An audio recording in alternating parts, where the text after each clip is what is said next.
In the 17th year of Pekah, son of Ramaliahu, Ahaz, son of Jotham, sovereign of Yehuda, began to reign. Ahaz was 20 years old when he began to reign, and he reigned 16 years in Jerusalem. And he did not do what was right in the eyes of Yahweh his Elohim, as his father David had done. But he walked in the way of the sovereigns of Israel, and he also made his son pass through the fire, according to the abominations of the Gentiles whom Yahweh had dispossessed from before the children of Israel. And he slaughtered and burned incense on the high places, and on the hills, and under every green tree. Then Rezin, sovereign of Aram, and Pekah, son of Ramaliahu, sovereign of Israel, came up to Jerusalem to battle, and they besieged Ahaz, but were unable to overcome him. At that time Rezin, sovereign of Aram, recovered Elath for Aram, and drove the men of Yehuda from Elath. And the Edomites went to Elath, and have dwelt there to this day. And Ahaz sent messengers to Tiglath-Pileser, sovereign of Ashur, saying, I am your servant and your son. Come up and save me from the hand of the sovereign of Aram, and from the hand of the sovereign of Israel,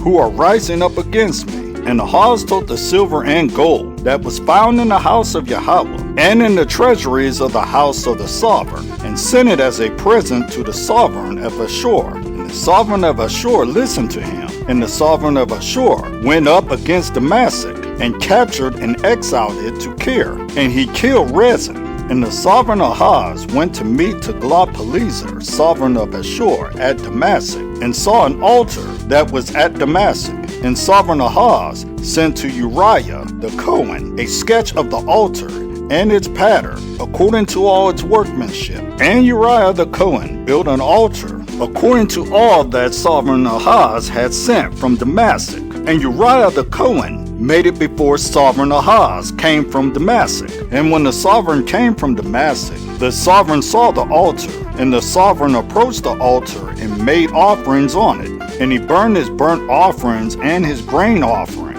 and he poured his drink offering and sprinkled the blood of his peace offering on the altar. And the bronze altar which was before Yahweh he brought from the front of the house, from between the new altar and the house of Yahweh, and put it on the north side of the altar.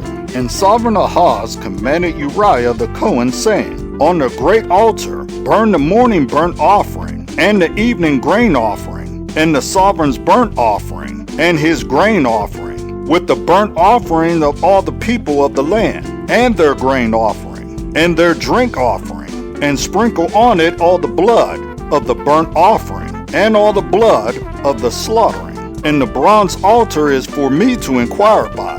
And Uriah the Cohen did according to all that sovereign Ahaz commanded. And sovereign Ahaz cut off the side panels of the stands, and removed the basins from them. And he took down the seat from the bronze oxen that were under it, and put it on a pavement of stones, in the covered way which they had built in the house for the Shabbat. And the sovereign's outer entrance he took from the house of Yahweh, because of the sovereign of Ashur. And the rest of the acts of Ahaz which he did, are they not written in the book of the annals of the sovereigns of Yehuda? So Ahaz slept with his fathers, and was buried in the city of David, and Hizkiah his son reigned in his place.